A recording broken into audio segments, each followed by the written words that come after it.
श्रीमद्भागवत महापुराण दशम स्कंध अथाष्टदशो अध्याय प्रलंबासुर उद्धार।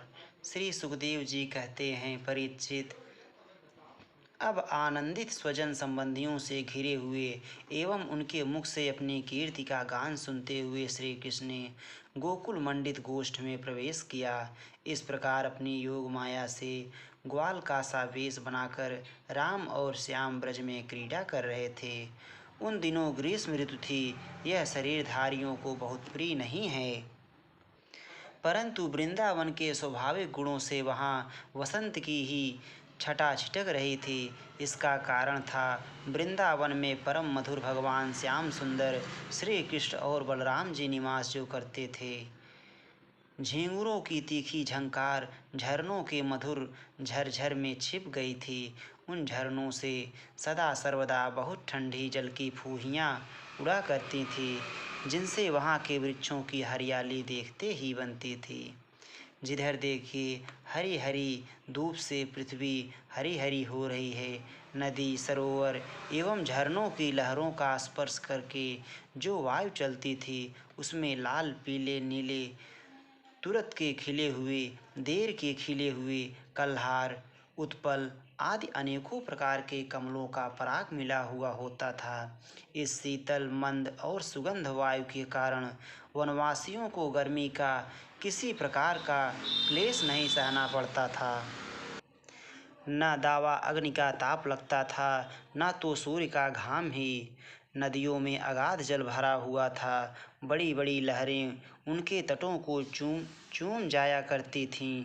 वे उनके पुलिनों से टकराती और उन्हें स्वच्छ बना जाती। उनके कारण आसपास की भूमि गीली बनी रहती और सूर्य की अत्यंत उग्र तथा तीखी किरणें भी वहाँ की पृथ्वी और हरी भरी घास को नहीं सुखा सकती थी। चारों ओर हरियाली छा रही थी। उस वन में वृक्षों की पात फूलों से लद रही थी। जहाँ देखिए वहीं से सुंदरता फूट पड़ती थी। कहीं रंग बिरंगे पक्षी चहक रहे हैं, तो कहीं तरह तरह के हरिण चौकड़ी भर रहे हैं। कहीं मोर कूक रहे हैं, तो कहीं भौरे गुंजार कर रहे हैं। कहीं कोयले कुहक रहे हैं, तो कहीं सारस अलग ही अपना आलाप छेड़े हुए हैं। ऐसा सुंदर वन देखकर श्याम सुंदर श्री कृष्ण और गौर सुंदर बलराम जी ने उसमें विहार करने की इच्छा की। आगे आगे गौएं चलीं, पीछे पीछे ग्वाल बाल और बीच में अपने बड़े भाई के साथ बांसुरी बजाते हुए श्री कृष्ण।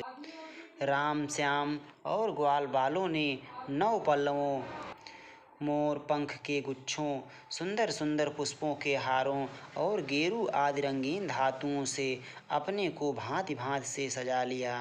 फिर कोई आनंद में मग्न होकर नाचने लगा, तो कोई ताल ठोंक कर कुश्ती लड़ने लगा और किसी किसी ने राग आलापना शुरू कर दिया। जिस समय श्री कृष्ण नाचने लगते, उस समय कुछ ग्वाल बाल गाने लगते और कुछ बांसुरी तथा सींग बजाने लगते। कुछ हथेली से ही ताल देते, तो कुछ वाह वाह करने लगते। परीक्षित, उस समय नट जैसे अपनी नायक की प्रशंसा करते हैं, वैसे ही देवता लोग ग्वाल बालों का रूप धारण करके वहां आते और गोप जाति में जन्म लेकर छिपे हुए बलराम और श्री कृष्ण की स्तुति करने लगते। घुंघराली अलकों वाले श्याम और बलराम कभी एक दूसरे का हाथ पकड़कर कुम्हार के चाक की तरह चक्कर काटते, घुमरी परेता खेलते, कभी एक दूसरे से अधिक फांद जाने की इच्छा से कूदते, कूड़ी डांकते, कभी कहीं होड़ लगाकर ढेले फेंकते, तो कभी ताल ठोंक ठोंक कर रस्सा कसी करते। एक दल दूसरे दल के विपरीत रस्सी पकड़कर खींचता और कभी कहीं एक दूसरे से कुश्ती लड़ते लड़ाते इस प्रकार तरह तरह के खेल खेलते। कहीं कहीं जब दूसरे ग्वाल बाल नाचने लगते, तो श्री कृष्ण और बलराम जी गाते या बांसुरी, सींग आदि बजाते और महाराज कभी कभी वे वाह वाह कहकर उनकी प्रशंसा भी करने लगते। कभी एक दूसरे पर बेल, जायफल या आंवले के फल हाथ में लेकर फेंकते, कभी एक दूसरे की आंख बंद करके छिप जाते और वह पीछे से ढूंढता। इस प्रकार आंख मिचौनी खेलते। कभी एक दूसरे को छूने के लिए बहुत दूर दूर तक दौड़ते रहते और कभी पशु पक्षियों की चेष्टाओं का अनुकरण करते। कहीं मेढकों की तरह फुदक फुदक कर चलते तो कभी मुंह बना बना कर एक दूसरे की हंसी उड़ाते। कहीं रस्सियों से वृक्षों पर झूला डालकर झूलते तो कभी दो बालकों को खड़ा कराकर उनकी बाहों के बल पर ही लटकने लगते, कभी किसी राजा की नकल करने लगते। इस प्रकार राम और श्याम वृंदावन की नदी, पर्वत, घाटी, कुंज, वन और सरोवरों में वे सभी खेल खेलते जो साधारण बच्चे संसार में खेला करते हैं। एक दिन जब बलराम और श्री कृष्ण ग्वाल बालों के साथ उस वन में गौवें चरा रहे थे, तब ग्वाल के वेश में प्रलम्ब नाम का एक असुर आया। उसकी इच्छा थी कि मैं श्री कृष्ण और बलराम को हर ले जाऊं। भगवान श्री कृष्ण सर्वज्ञ हैं, वे उसे देखते ही पहचान गए। फिर भी उन्होंने उसका मित्रता का प्रस्ताव स्वीकार कर लिया। वे मन ही मन यह सोच रहे थे कि किस युक्ति से इसका वध करना चाहिए। ग्वाल बालों में सबसे बड़े खिलाड़ी, खेलों के आचार्य श्री कृष्ण ही थे। उन्होंने सब ग्वाल बालों को बुलाकर कहा, मेरे प्यारे मित्रों, आज हम लोग अपने को उचित रीति से दो दलों में बांट लें और फिर आनंद से खेलें। उस खेल में ग्वाल बालों ने बलराम और श्री कृष्ण को नायक बनाया। कुछ श्री कृष्ण के साथी बन गए और कुछ बलराम के। फिर उन लोगों ने तरह तरह से ऐसे बहुत से खेल खेले जिनमें एक दल के लोग दूसरे दल के लोगों को अपनी पीठ पर चढ़ाकर एक निर्दिष्ट स्थान पर ले जाते थे। जीतने वाला दल चढ़ता था और हारने वाला दल ढोता था। इस प्रकार एक दूसरे की पीठ पर चढ़ते चढ़ाते श्री कृष्ण आदि ग्वाल बाल गौवें चराते हुए भांडीर नामक वट के पास पहुँच गए। परीक्षित, एक बार बलराम जी के दल वाले श्री दामा, वृषभ आदि ग्वाल बालों ने खेल में बाजी मार ली। तब श्री कृष्ण आदि उन्हें अपनी पीठ पर चढ़ाकर ढोने लगे। हारे हुए श्री कृष्ण ने श्री दामा को अपनी पीठ पर चढ़ाया, भद्रसेन ने वृषभ को और प्रलम्ब ने बलराम जी को।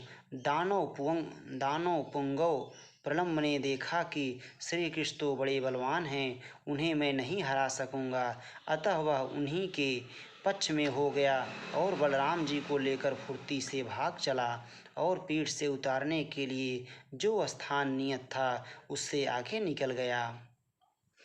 बलराम जी बड़े भारी पर्वत के समान बोझ वाले थे, उनको लेकर प्रलम्बासुर दूर तक ना जा सका। उसकी चाल रुक गई।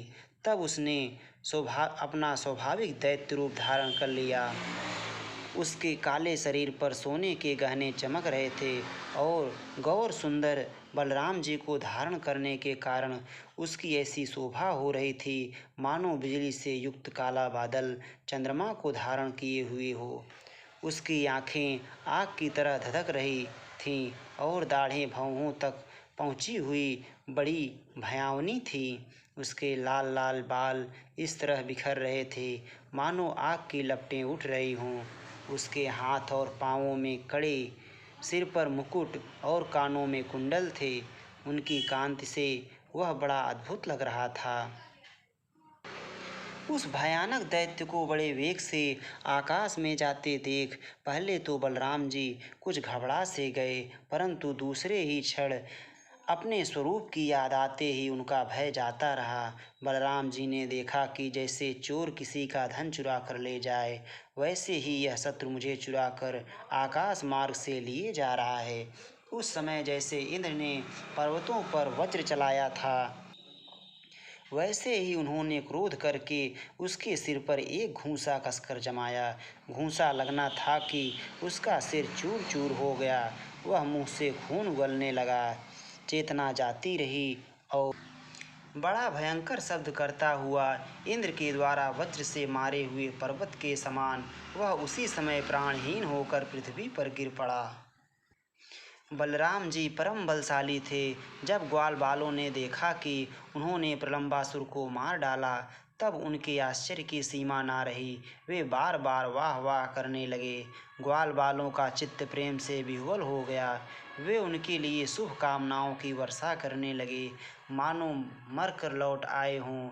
इस भाव से आलिंगन करके प्रशंसा करने लगे। वस्तुतः बलराम जी इसके योग्य ही थे। प्रलंबासुर मूर्तिमान पाप था। उसकी मृत्यु से देवताओं को बड़ा सुख मिला।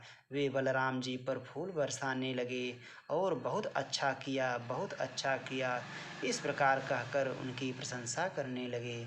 इति श्रीमद्भागवते महापुराणे पारमहंस्यां संहितायां दशमस्कन्धे पूर्वार्धे प्रलम्बवधो नामाष्टादशोऽध्यायः।